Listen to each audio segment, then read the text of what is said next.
You probably already know a little bit about transform, but in this tutorial I'm going to get into kind of the nitty-gritty of the different options that you have available when transforming. To do this, we'll need something to transform with, so I'm going to copy this picture of an old car over to my new document, which is 11 inches wide by 8.5 inches tall at 150 pixels. So paste. The command, the short key command for transform is Command T on a Mac or Control T on a PC, or you can always go to the Edit menu and choose Free Transform. The controls around the edges are there so you can grab onto them and change either the size or the proportion of whatever you're working on. To change the size, it's important to hold down Shift. If you hold Shift and click on one of those, the object will just shrink or become larger. It won't distort at all. If you're not holding down Shift, then you have free range to transform that however you want. I do recommend getting into the habit of holding down Shift just because something being mildly distorted is something your hindbrain will pick up on, and you'll feel a little uncomfortable looking at an image, even if you're not quite sure why. Once you've done sizing an image down, real small for example, you need to hit enter or return to finalize that transformation. Otherwise Photoshop won't let you go on and do anything else. Once you've sized this small, I want you to do another transform. So Command T, hold Shift, and return this about to its original size and hit enter. Now you should notice a difference. This now looks pixelated. It's blurry and doesn't look that great. Let me explain what happened. When we started with our original photo, which I'm going to paste in again by hitting Command V, we had all of the original pixels from the picture that we just copied in. But when we made it small and finalized that transformation, all of the pixels were gotten rid of except what was left for that small little car. And then when we made it large again, Photoshop couldn't recreate those original pixels. It had to fill in however it could. So now I have something that is a pixelated mess. So the main rule with Photoshop transforming is go from large to small, not small to large. So I'm going to get rid of that pixelated mess layer by hitting my trash over here on my layers panel. And I have my new one that I've pasted in that I can do other things with. So again, I'm going to hit Command T. You can rotate an object by moving your cursor outside of those corners where it will become a little rotate object symbol, and if you hold down Shift on this one, it will restrain it to specific degree angles. So this is where you can make it perfectly straight up and down or horizontal if you want.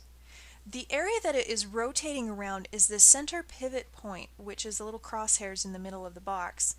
That is by default in the center, but if you hover over it with your cursor, you can actually move it somewhere else. You can move it to one of the control points or really anywhere on the canvas, and when you let go, now when you rotate, it will rotate around that pivot point, which can become useful. In this particular scenario, it doesn't matter very much. The other options you have with transform before you hit enter and finalize are to be found if you control click on a Mac or right click on a PC. We have some of our options: scale, rotate, skew, distort, perspective, and warp. Let's choose scale first and take a look at that. If you click on one of these corners, you'll notice that it's exactly what we were just doing. So nothing crazy new there. If we hit rotate, that's what we were doing. Let's go to skew. So skew will do something different now. When we grab a corner, what it will do is move just that one corner and make this object look like perhaps it's being stretched off into the distance or closer. So that's an option. Right click again and choose distort. You'll notice that this one's a little bit different. That last one was kind of popping to a particular axis, and this one doesn't care where you put that point. It'll let you move any of these corners wherever you want. Right clicking again, I'm going to choose perspective, and with each one of these you'll notice that as you click on these corners they just handle a little bit different. Right click again and choose warp.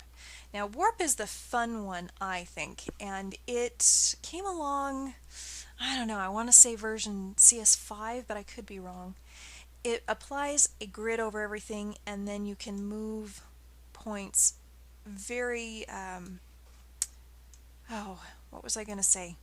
You can move the points separate from each other, and you can also affect the grid in the center, so I can click anywhere and move things around. Now you can see that this has become kind of fun. I can make this look like a little cartoon car or something out of an old, Disney Silly Symphony cartoon. Once you're done with whatever crazy transforms you've been doing, hit enter, and you can see the final result of that transform. Just a couple more basic ones to show you. Hit Command T again to pull that back up, and this time right click. You'll notice you have a couple more options. We've got rotate, which you can do a specific rotation, whether it's 90 degrees, whichever way. The other, usually I don't even bother with these because I'll just use the outside corners, but I do use the flip vertical or flip horizontal, and you need to realize that all of these rotations or flipping all happen around the center pivot point. So if I do want to make a vertical flip so that it's exactly above where it was before, I would move that pivot point to the top center control, right click and choose flip vertical, and then it would go up. You can move things while it's in the box. You can move it anywhere, rotate it anywhere. And then when you're all done, you can actually double click will also finish that transformation, or pushing enter or return. So now that we've totally transformed the heck out of this thing, let's put it up in the corner and leave it there for just a second and go on to the next tutorial.